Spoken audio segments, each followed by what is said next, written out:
For generations, we have been taught that we had to believe the story of the Exodus on faith alone. We were told that Mount Sinai, where Moses received the 10 Commandments, was located in Egypt, but there was no real evidence to make it believable. No pictures of left-behind artifacts, practically nothing to validate one of the most important stories of the Bible. The Bible says over 70 times that the Israelites went out of Egypt to Midian, which would be mostly or entirely modern-day Saudi Arabia. Is it true that there is very little evidence that the Exodus story happened, or have we actually just been looking in the wrong spot? While the theory of Moses and the Israelites being in Saudi Arabia is a relatively new theory to those of us in the outside world, it isn't new to the locals living there. We were frequently approached by Saudis eager to talk to Americans for the first time face to face. And one of the first things they would say with excitement was, "Did you know Moses was here? Let me show you where he and his people were."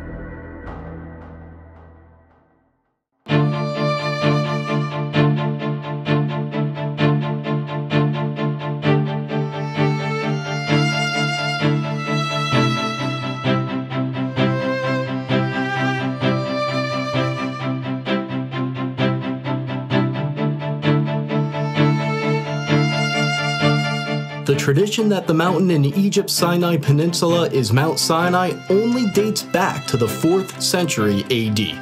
New research based on Jewish, Christian, and Islamic sources indicate that there is a tradition that is 600 years older, and according to that tradition, Mount Sinai is in northwest Saudi Arabia. This other tradition points to Jabal Makla, a peak on the mountain range known as Jebel al-Lawz, as the true Mountain of Moses. Several historical sources, including Josephus, recorded that Mount Sinai is the highest mountain near a city that is today called Al-Bad. Locals refer to Jabal Makla as Jebel Musa, the Mountain of Moses. So you call this one Jebel Musa? Jebel Musa. One of the distinguishing features of this mountain is the blackened top that you can see right behind me. The Bible says that God descended upon Mount Sinai as a fire. The blackened peaks stick out from the surrounding areas, and the rocks are only black from the outside. Researchers disagree as to whether the blackened rocks are actual evidence of God descending upon the mountain as a fire like the Bible says, or whether it's natural volcanic rock. A small handful of Americans tried to sneak into this area in the late 1970s and the 1980s. They were arrested, and their photos and videos were confiscated by the Saudi police. Their evidence was lost. However, images and videos slowly began leaking out to the outside world. According to those who snuck in and were arrested, these sites were being kept secret by the Saudi regime, a theocracy that hid them from the world using fences and police and the threat of force. As I tried to understand why the Saudis were hiding this important site, I began reaching out to sources in the Islamic world. For 15 years, I've been in the fields of intelligence, counterterrorism, and international relations, and one of my best contacts had a story to tell. He used to belong to a jihadist group, and he even had meetings with Pakistani intelligence and close associates of Osama bin Laden. And now, he's speaking out for the first time. When I was in the jihad world, we all knew that the Mount Sinai was in Saudi Arabia. The people on the outside, even most Muslims, had no idea that it was there, because we fighters didn't want anyone to know about it. We all knew that the Saudi government hid it and protected it with security, and we all agreed with it. We believe that if a site, even a holy site, is visited by people and used for idolatry, it should be destroyed. But our hiding it, according to the Islamic law, is what saved it, so you can see it today and appreciate it.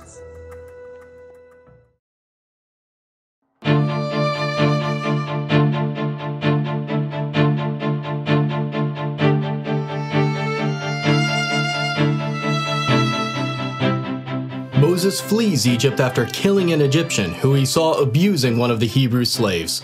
He then escapes to Midian as a fugitive. In Midian, Moses sits by a well and he meets the daughters of Jethro who are getting water for his flock. Moses then marries one of his daughters. We are in the ancient land of Midian right now, near the town that locals describe as originally being the land of Jethro. When we visited this area, multiple Saudis approached us to tell us this is where Jethro and Moses resided. They excitedly pointed to an ancient well that is fenced off and marked as an archaeological site. The Saudis have long believed that this is the well where Moses met the daughters of Jethro, and Muslims from around the world come to see it.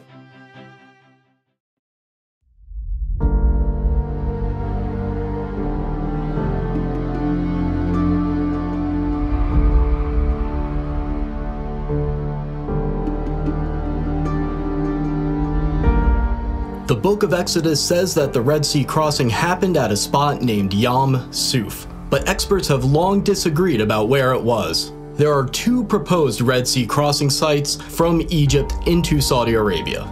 The first candidate is at the Straits of Tiran, at the bottom of Egypt's Sinai Peninsula. The second candidate is at Egypt's Nuweiba Beach. Dr. Glenn Fritz, who has a PhD in environmental geography, conducted a massive study of the land and all the historical references about where the crossing happened. He found only one exact match: Egypt's Nuweiba Beach. Nuweiba Beach is almost 5 miles long and 3 miles wide, providing enough room for the Israelite population to fit. Here, they'd be trapped with the mountains on both sides, the Red Sea in front of them, and Pharaoh's army right behind them. Amazingly, there is a path under the water from Egypt into Saudi Arabia. The path is not too steep. The Israelites could have easily walked across if the waters were parted.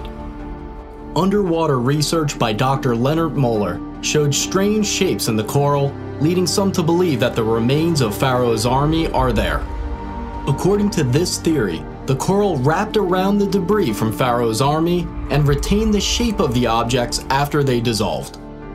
When they brought a metal detector down to the coral anomalies, the readings were consistent with circular patterns of metal resembling the parts of chariots. We had planned to dive near the possible Red Sea crossing point because it's a public diving site with stores where you can go and rent diving equipment. But we weren't allowed to. The Saudi police showed up, and they stayed with us until we left.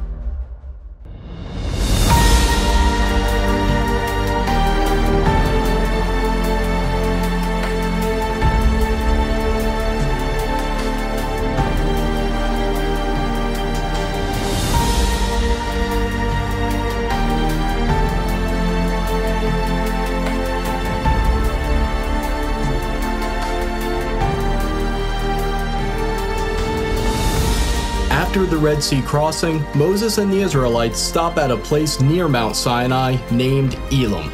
Desperate for water, they find a unique location with 12 wells and 70 palms. Along the path to the possible real Mount Sinai, there is a match for Elim with many palm trees and, to this day, 12 wells. Saudi locals pointed us to this location and specifically referred to it as Elim.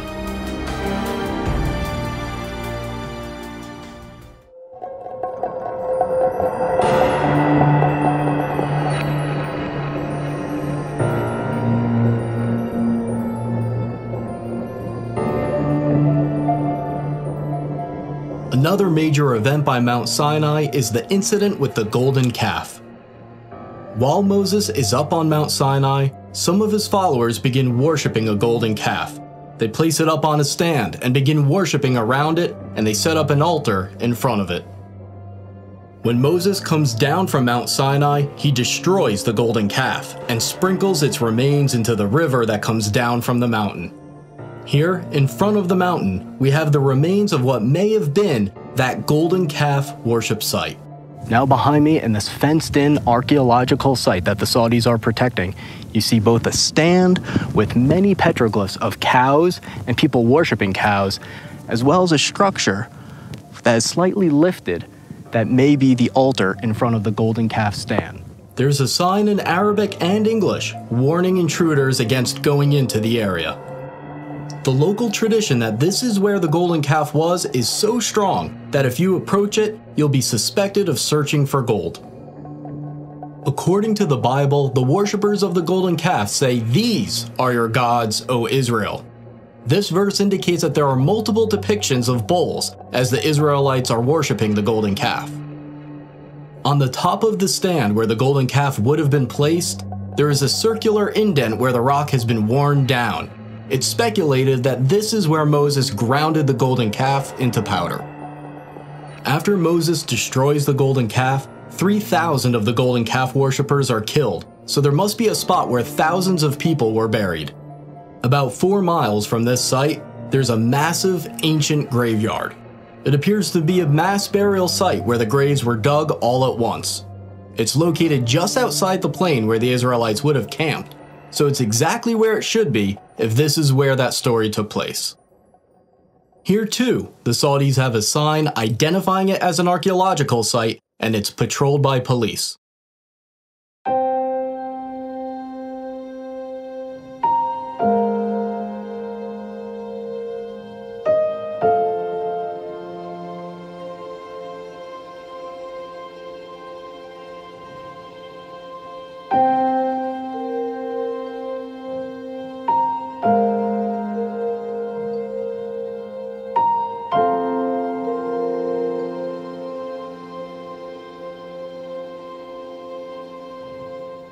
The book of Exodus says that Moses built an altar of uncut stone at the foot of Mount Sinai and also set up 12 pillars to symbolize the 12 tribes of Israel. Right here at the foot of the mountain, we see this structure that resembles an ancient altar. And what we are standing in right now is probably the animal chutes that would lead them to sacrifice at the foot of the mountain. The animal chutes lead to this area of the structure, which may have been the slaughter platform for animal sacrifices. The Saudis, of course, say that this has nothing to do with Moses, but they admit that they found animal waste and bones underneath this area when they dug. People who have been to this site decades ago say that this site used to be much cleaner, and you could more clearly see the remains of about 12 pillars, as well as a stone platform that they would stand on. Near the altar and the 12 pillars, Moses reads to the Israelites the Book of the Covenant, and they agree to it. This means that Moses probably had a spot right above the altar that served as a stage in order to address the people. Right above this area with the altar and the pillars, there is an area that could have been a perfect spot for Moses to be seen and heard when the covenant is made. A Saudi local actually pointed to this part of the mountain and showed us how Moses' voice would have echoed like he was speaking in a natural amphitheater. The Bible says that a brook flowed down from Mount Sinai, providing water for the Israelites. The brook must have come down near the altar at the foot of the mountain for the sacrifices to take place, and the brook must have come near the golden calf because Moses threw its remains into the river. It's very easy to see where there was once a stream coming down from this mountain, where there's evidence of burnt sacrifices. It then ends up near the possible golden calf worship site. There's even evidence of wells around the area where a pool of water would have formed, proving that a large population once lived there. According to the Bible, the prophet Elijah travels to Mount Sinai, and once he gets there, he goes into a cave, and that's where he talks to God. The real Mount Sinai must therefore have a cave that is accessible, safe, and suitable for sleeping. This cave above the altar is about 15 feet high, 20 feet long, and 20 feet deep. If this is the real Mount Sinai, then this is almost certainly the Cave of Elijah.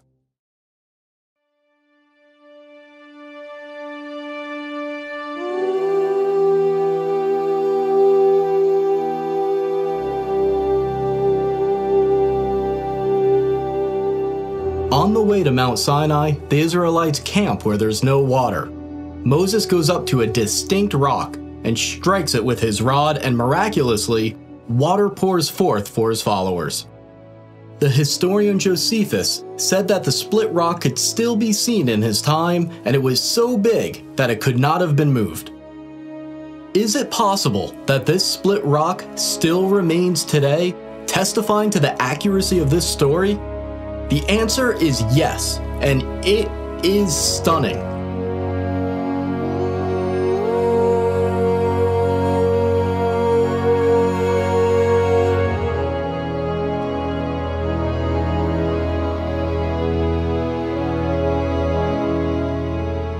This split rock was first discovered by Jim and Penny Caldwell, an American couple that was working in Saudi Arabia in the early 1990s. The local Bedouins have long had two names for this area, the Water of Moses and the Split Rock of Moses.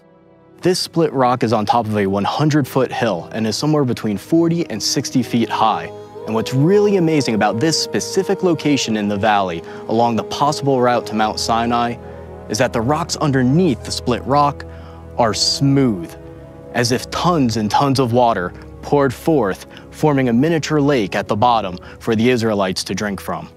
If you have a relationship with a local, they'll tell you that this area is related to Moses, but the Bedouins that live here will try to keep you out. We saw this firsthand as we were chased out of the area. Okay, so we are flooring it. We're gonna see if this guy follows us. We heard 2 gunshots. This guy's like, doesn't really want to party.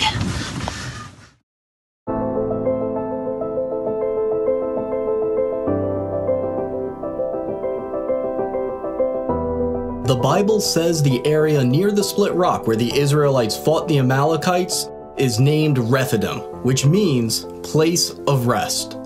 Hebrew inscriptions we found there have been interpreted to say place of rest, the definition of Rephidim. Closer to the mountain, inscriptions have been found that Dr. Miles Jones, a scholar of ancient Hebrew, believes are talking about the battle with the Amalekites. He says one of the inscriptions refers to the death of an Amalekite. Nearby, there are 2 inscriptions that Dr. Jones believes are marking where a Hebrew mother and daughter died. The Bible says that God told the Israelites that they possess the land wherever the soles of their feet touch. Near the split rock and near the mountain, there are many inscriptions with an image of a foot and a sandal. Next to the image, there is Proto-Hebrew writing that means the sole of the foot. We also found inscriptions that were translated and found to refer to Yahweh, the Hebrew name for God. There's another area near the mountain named Wadi Musa, or the Valley of Moses. Here, a depiction of a menorah was found, and it might be the oldest depiction of a menorah known today. Now, a new eyewitness has come forward to reveal that the Saudis have been hiding the evidence of the Exodus since at least World War II. This man was an American pilot who met the King of Saudi Arabia. Bob Cornuke was one of the first people to reach Jabal Maqla in the 1980s, and he recently interviewed that pilot and made the footage available for this video. It's an honor to meet you. Well, thank you. Our lives have intersected possibly in something very historic, and we're talking about where the real Mount Sinai is located. And I had no idea that someone as far back as World War II would have seen the mountain and had been told that the mountain was the holy mountain of Moses. Did any of the Muslims tell you that that was a holy mountain? Oh yes. I guess everybody in the military knew it was holy. Yeah. Well, they forbidden me to fly around it, and it was off limits that I'd be killed either by God or by maybe some of them, I don't know. And when I took off, I was half scared to death. You bet I flew around it. But it was different than the rest of the mountains because it was black on top? Oh, it was a blackish green. It was dark enough to be somewhat frightening. You don't know what I really believe. I think it's Mount Sinai. I think God let me fly around it. That's what I think. I think He let you and me both live.